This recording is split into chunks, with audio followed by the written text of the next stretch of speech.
할렐루야. 이 새벽에도 주님 앞에 나가시는 성도님들을 환영하며 축복합니다. 이제 우리 다 같이 사도신경으로 신앙 고백하시겠습니다.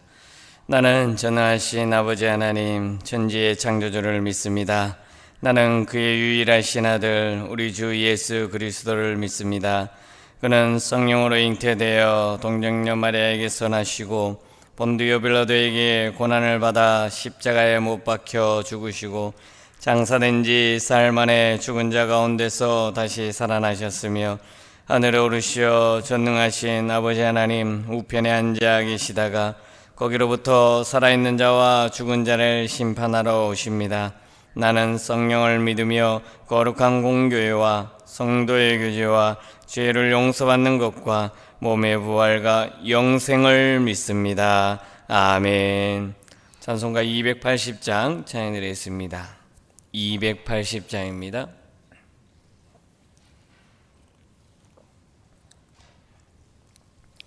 찬송가 280장 함께 찬양드리겠습니다. 전부여 의지없어서 손들고 옵니다. 주 나를 외면하시면 나 어디 가리까.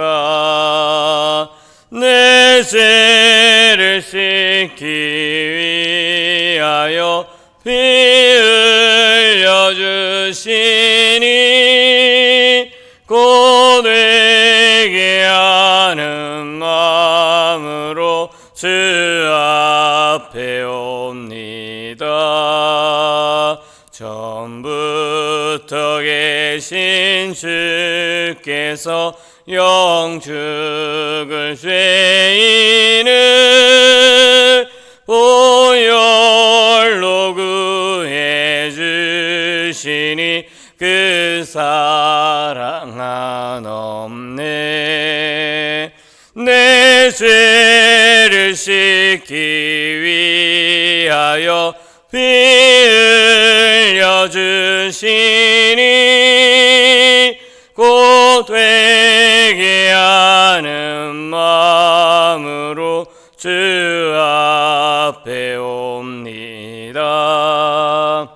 나의 쓰지함으로 큰 권능 받아서 주님께 구한 모든 것 늘 얻겠습니다.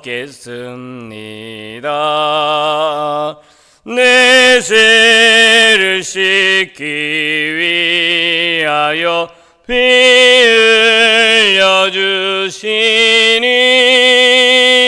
곧 회개하는 마음으로 주 앞에 옵니다. 아멘. 하나님의 말씀 아모스 7장 1절부터 9절까지의 말씀입니다. 아모스 7장 1절부터 9절까지의 말씀입니다.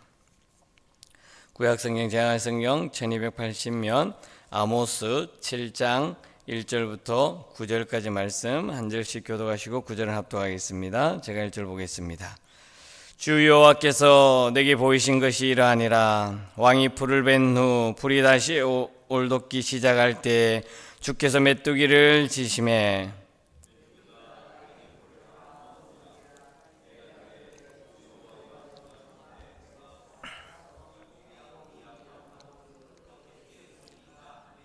여호와께서 이에 대하여 뜻을 돌이키셨으므로 이것이 이루어지지 아니하리라. 여호와께서 말씀하셨느니라.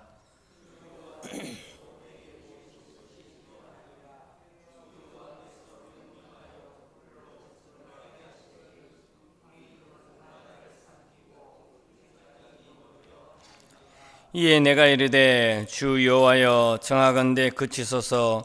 야곱이 미약하오니 어떻게 서리이까 하매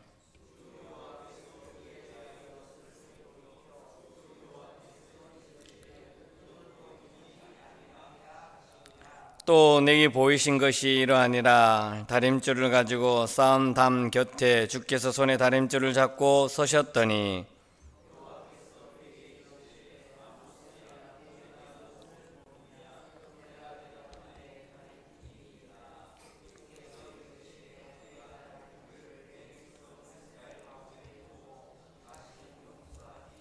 같이 읽겠습니다. 이삭의 산당들이 황폐되며 이스라엘의 성소들이 파괴될 것이라. 내가 일어나 칼로 여로보암의 집을 치리라 하시니라. 아멘. 할렐루야. 오늘 하루도 주님께서 주신 은혜와 평강을 누리는 귀한 하루가 될 수 있기를 바라겠습니다.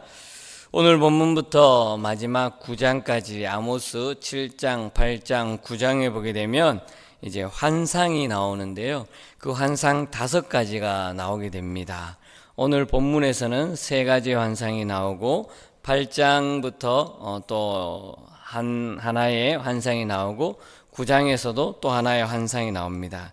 이 환상의 5가지를 통해서 하나님께서 택한 이스라엘 백성, 그리고 그 이스라엘 백성들에게 향하신 하나님의 심판의 메시지와 더불어서 회복의 메시지를 함께 보여주고 있습니다.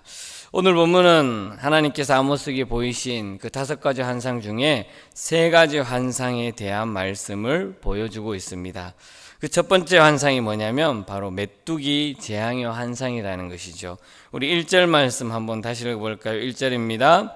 주 여호와께서 내게 보이신 것이 이러하니라. 왕이 풀을 벤 후 풀이 다시 움돋기 시작할 때 주께서 메뚜기를 지으심에. 아멘. 여기에서 풀이라는 것은 곡식을 뜻하고 있습니다. 그리고 베었다라는 말은 우리가 알듯이 추수를 의미해 주고 있습니다. 그리고 당시 이스라엘의 그 농사를 짓는 모습을 보게 되면 1년에 2번 파종을 합니다. 그래서 이 말씀은 쉽게 번역하면 이거죠. 첫 번째 파송한 곡식을 추수한 후 2번째 파종한 곡식이 막 자라기 시작할 때 주께서 메뚜기 떼를 만드시니, 이렇게 이해하시면 훨씬 쉬울 것입니다. 그러니까 1년에 2번 파종하면서 한 번 첫 번째 수확을 한 이후에 이제 2번째 파종한 후에 곡식이 막 이제 자라날 때, 싹이 돋아서 도둠할 때, 그때 하나님께서 메뚜기 떼를 보내주어서 재앙의 심판의 메시지를 전해주고 있는 것이죠. 그리고 오늘 첫 번째 주수를 할 때 왕이 했다라고 기록하고 있습니다. 왕이 풀을 벤 후라고 말씀하고 있는데 1년 농사 중에서 이제 첫 번째 수확을 했습니다. 첫 번째 수확을 한 이후에 그 수확한 것은 다 누구로 가냐면 바로 왕으로 갑니다. 이스라엘 백성들이 첫 번째 수확을 한 그 수확의 모든 것은 왕과 더불어서 군대에 다 들어가는 것이었습니다. 그리고 2번째 수확, 그러니까 2번째 파종을 해서 나와 거두는 그 수확은 이제 백성들이 자기 자신들이 가지는 소유물로 삼았다라는 거죠. 그런데 그때 하나님께서는 메뚜기 재앙, 2번째 수확을 하면서 하기 전에 이제 싹이 움돋기 시작할 때 메뚜기를 보내주셔서 그에 따라서 재앙을 내리시는 모습이 오늘 첫 번째 메뚜기 재앙의 모습이라는 것이죠. 이처럼 하나님께서는 그들이 만들어준 그 상황 속에서 이제 2번째 파송을 한 후에 싹이 움돋기 시작할 때 메뚜기를 보여주셨는데, 그 메뚜기를 보내주심으로 말미암아 그 추수한 것을 다 갉아 먹어버리, 추수하기 전에 싹이 돋아난 것에 대해서 다 갉아 먹어버리는 그런 상황의 모습을 보여주었다라는 것입니다. 그런데 여기에서 메뚜기 떼가 무엇을 상징하는지, 그리고 메뚜기 떼가 먹은 농작물이 무엇인지 여기에 관심을 두는 것이 아니라 어디에 초점을 두면서 그 상황과 형편에 따라서 우리에게 교훈을 주냐면 바로 이겁니다. 죄에 빠진 자들에 대한 심판, 이스라엘 백성들에 대한 심판은 전혀 예상하지 못할 때 갑자기 다가온다라는 것이죠.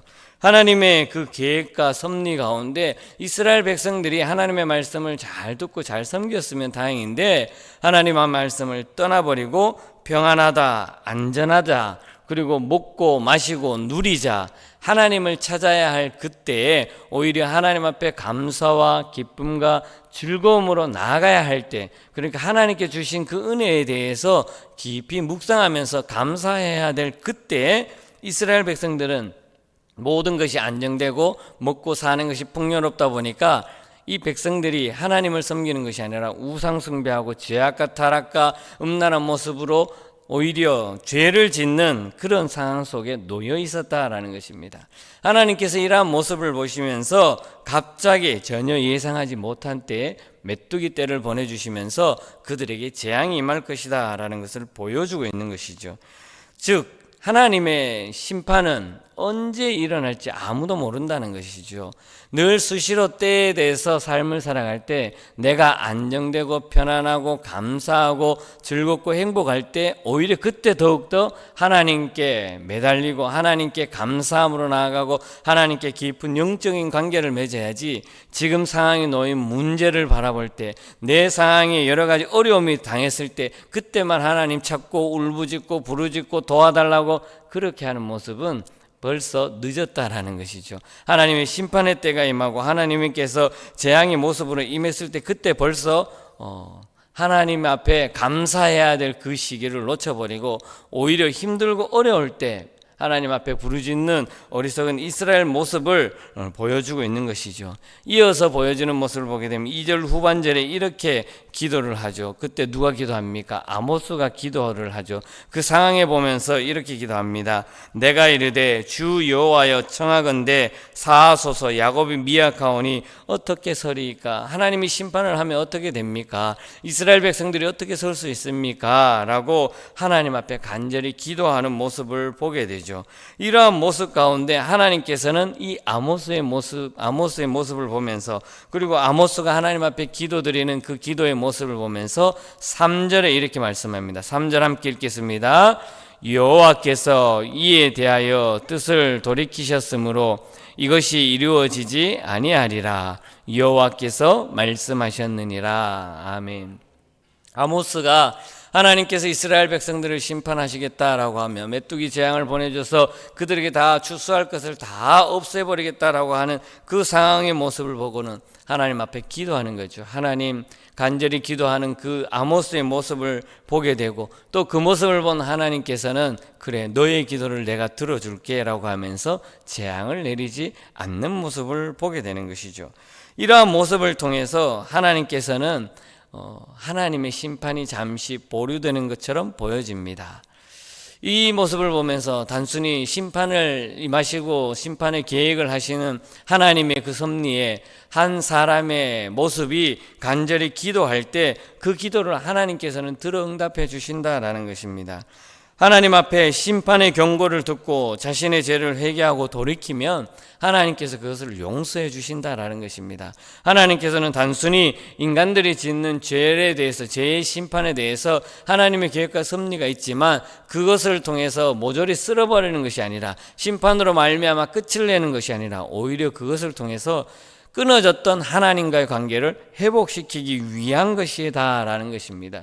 그 모습을 통해서 아모스는 하나님 앞에 간절히 기도할 때 하나님께서는 그 기도를 들어주시고 그들에게 내리시려고 했던 재앙을 다시금 보류하는 것을 보게 되는 것이죠. 즉 죄인들을 위한 의인의 기도, 그러니까 죄인들을 위한 한 사람의 중보 기도를 통해서 하나님께서는 그 기도를 들어주시고 응답해 주시는 놀라운 은혜를 부어주신다라는 것입니다. 그런데 그럼에도 불구하고 이스라엘 백성들은 깨닫지 못하는 거예요. 아모스가 하나님 앞에 간절히 기도했던 그 기도를 하나님께서는 들어주시고 재앙을 내리지 않으려고 했지만 그 이스라엘 백성들은 그럼에도 불구하고 죄를 짓고 또 타락한 모습을 보여주고 있는 것이죠. 그랬을 때 4절의 말씀 하나님께서는 어떻게 합니까? 우리 4절의 말씀 한번 볼까요? 4절입니다. 주 여호와께서 또 내게 보이신 것이 이러하니라. 주 여호와께서 명령하여 불로 징벌하게 하시니 불이 큰 바다를 삼키고 육지까지 먹으려 하는지라. 아멘. 아모스의 기도로 말미암아 메뚜기 떼의 재앙이 면했는데 이 북이스라엘 백성들이 또다시 죄를 짓습니다. 여전히 타락을 합니다. 여전히 평안하다, 즐기자, 먹고 놀자, 우상숭배하자, 이런 모습들이 그대로 보여준다는 것이죠. 이 회개의 외침을 하나님 앞에 간구했던 아모스의 그 모습, 그 모습에도 이스라엘 백성들은 하나님 앞에 자신의 잘못을 회개하지 않는 모습입니다. 오히려 더 우상 섬기고 탐욕하고 가난한 자들을 멸시하고 공의가 사라지고 정의가 사라지고 오히려 타락과 죄악이 더 넘쳐났다라는 것입니다. 이러한 모습에 하나님께서는 이제 불재앙을 내리십니다. 커다란 불재앙을 내려서 맹렬히 타오르는 그 불로 말미암아 큰 바다를 삼켰다라고 말씀합니다. 그리고 큰 바다뿐만 아니라 이제 육지까지 삼키려 하는 그 환상의 모습을 보여주는 그 모습입니다. 이때 또 아모스는 어떻게 합니까? 그냥 보고만 있지 않죠. 하나님 앞에 다시금 기도하는 모습을 보게 됩니다. 우리 5절 말씀 한번 읽어볼까요? 5절입니다. 이에 내가 이르되 주 여호와여 청하건대 그치소서 야곱이 미약하오니 어떻게 서리이까 하매. 이 아모스가 또 기도를 하는 것이죠. 환상을 보면서 심판하려고 했던 하나님의 그 모습에 대해서 또다시 기도합니다. 이스라엘 백성들을 위해 기도합니다. 간절히 기도합니다. 그 기도에 대해서 하나님께서는 또 들어주시죠. 6절 말씀입니다. 제가 읽겠습니다. 주 여호와께서 이에 대하여 뜻을 돌이켜 주 여호와께서 이르시되 이것도 이루지 아니하리라 하시니라. 아멘. 간절한 아모스의 기도에 하나님께서는 그래, 내가 너의 기도 또 들어줄게. 너가 간절히 기도하는 그 모습에 내가 불재앙의 심판을 내리지 않겠다라고 하는 모습을 보여주죠. 간절히 기도하는 아모스의 이 기도에 또 이스라엘 백성들은 깨닫지 못하는 거예요. 두 번의 간절한 기도, 두 번의 큰 재앙을 넘겼음에도 불구하고 이스라엘 백성들은 깨닫지 못하는 거예요. 그렇게 해서 또 환상을 보여주시는데 어떤 환상이냐면 바로 세 번째 다림줄의 환상입니다. 우리 7절 한번 같이 읽어볼까요? 또 내게 보이신 것이 이러하니라. 다림줄을 가지고 쌓은 담 곁에 주께서 손에 다림줄을 잡고 서셨더니. 아멘. 이제 이 다림줄을 보여주면서 담 옆에서 하나님께서 그 심판의 메시지를 전하려고 합니다. 우리가 다 알듯이 다림줄은 어떻습니까? 긴 추가 달렸습니다. 추가 달린 것을 담벽에 놓고 아니면 건물을 할 때 그 길이를 재면서 수직을 살펴보면서 왔다 갔다 하는 그 다림줄을 보면서 건축을 하는 것이죠. 이것을 왜 이렇게 하나님께서는 다림줄을 보여주셨을까요? 그 성벽, 오늘 말해주고 있는 담 곁에라는 것은 이 담은 무엇을 말해주고 있냐면 북이스라엘의 수도인 사마리아 성벽을 가르칩니다. 그 성벽에서 내가 다림줄을 가지고 재면서 다시금 확인할 것이다 라는 거죠. 그리고 초창기 솔로몬 이후에 그 나라가 민족이 갈라졌을 때 그럼에도 불구하고 갈라진 상황 속에서 하나님의 뜻을 지키려고 했던 모습이 지금까지도 남아있는지, 북쪽 이스라엘 백성들이 하나님의 말씀을 그리고 이어져 내려왔던 솔로몬 그리고 그 위에 사울, 다윗, 솔로몬으로부터 내려오는 그러한 신앙의 전통들이 그나마 남아있는지 하나님께서 다림줄을 가지고 그거를 잰다라는 거예요. 특별히 성벽을 보면서 너희들이 수도로 지내고 있던 그 사마리아 성벽에서 내가 다시금 다림줄을 통해서 확인하겠다라는 것입니다. 그런데 그 모습을 통해서 다시금 하나님 앞에 깨닫지 못하고 오면 그 성벽마저도 내가 다 무너뜨려 버리겠다라는 이러한 환상을 아모스에게 보여주고 있는 것입니다.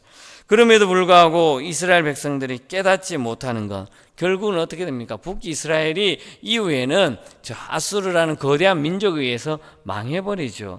지금처럼 아모스가 이렇게 하나님 앞에 간절히 기도하며 나아갔던 그 모습에도 불구하고 이스라엘 백성들은 깨닫지 못하는 거예요. 그저 지금의 안위만, 지금의 잘 살고 있는 모습, 지금의 평안한 모습만 누리려고 하면서 죄악의 모습, 탐욕의 모습, 가난한 자들을 멸시하는 모습, 공의가 사라지는 모습, 정의로운 모습이 다 사라지는 모습, 그러한 모습이 이스라엘 백성들의 모습이라는 것입니다. 다림줄 환상을 통해서 파멸을 선언한 하나님께서는 그 범죄한 이스라엘 백성들에게 분명히 심판이 임하실 것이라고 말씀해 주고 있는 것입니다. 심지어 9절의 마지막에 보게 되면 여로보암의 집을 치리라 하시니라. 그러니까 여로보암의 집을 내가 치겠다라는 겁니다. 다림줄로 줄로 재어서 처음 갈라졌던 그 모습이 그 가정이 제대로 이루어지지 않았을 때 그 여로보암의 집까지 내가 다 멸해버리겠다라고 하나님께서는 환상을 통해서 보여주는 것입니다. 그런데 결론은 그럼에도 불구하고 깨닫지 못한다라는 겁니다. 아모스가 그렇게 간절히 2번이나 기도하고 하나님 앞에 아뢰며 기도했던 그 모습들, 또 이후의 모습은 그렇다고 아모스가 가만히 있겠습니까? 하나님 앞에 간절히 기도하면서 4번째 환상, 5번째 환상까지도 보여주시면서 이스라엘 백성들을 멸해버리겠다라고 하는 심판의 메시지를 전하고 있습니다. 그런데 또 그 심판의 메시지로만 끝나겠습니까? 앞서 말한 것처럼 심판의 메시지로 이스라엘 백성들을 다 모조리 멸망시키는 것이 아니라 하나님께서는 그 심판을 통해서 또 회복의 메시지, 은혜의 메시지, 소망의 메시지를 또 함께 전해주는 것을 볼 수 있는 것입니다. 오늘 하루의 삶을 살아가는 저와 여러분들의 삶에서도 마찬가지입니다. 하나님께서는 늘 언제나 우리를 눈동자같이 지켜보고 있다라는 것입니다. 내가 평안할 때, 안정될 때 더욱더 하나님 앞에 감사함으로 나아가야 되고 기쁨으로 나아갈 수 있기를 바라겠습니다. 더욱더 하나님과의 관계를 잘 맺고, 혹여나 내가 하나님을 저버리고 죄를 지을 수 있습니다. 하나님을 잠시 떠나버릴 때도 있고, 하나님을 외면해버릴 때도 있고, 하나님의 말씀을 제대로 지키지 못할 때도 있다라는 거예요. 그러나 그러할 때는 나의 모습을 깨닫고 말씀을 통해서 하나님께서 나에게 주시는 그 말씀들을 기억하면서 주님 앞에 회개하며 나아가야 되고, 나의 잘못을 주님 앞에 내려놓고 오히려 하나님과의 다시금 영적인 관계를 회복하며 나아가는 삶을 살아갈 수 있기를 바라겠습니다. 이러한 삶을 살면서 온전히 하나님께서 베풀어 주시는 놀라운 그 은혜에 감사와 기쁨과 찬양으로 나아가는 저와 여러분들의 삶이 될 수 있기를 주님의 이름으로 간절히 축복합니다. 기도하겠습니다. 은혜와 사랑이 많으신 하나님 아버지, 참 감사합니다. 오늘도 귀한 한날을 또 허락하여 주시며 하나님 앞에 말씀으로, 기도로, 예배로 나아갈 수 있도록 인도해 주심을 감사합니다. 특별히 하나님께서 말씀해 주신 이 말씀을 통해서 나를 다시금 되돌아보게 해주시고 내가 하나님 앞에 온전히 설 수 있도록 인도해 주심을 감사합니다. 무엇보다 내가 삶 속에 살아가면서 여러 가지 형편과 저지에 놓여 있을지라도 감사와 기쁨과 즐거움으로 나아가게 해주시고, 때로는 하나님의 말씀을 저버리고 내 생각과 내 방법으로 삶을 살아갈 때 나의 부족함과 연약함과 죄악을 깨닫게 해주시고 하나님 앞에 회개하며 나아갈 수 있도록 우리의 모든 상황과 심령을 주장하여 주시옵소서.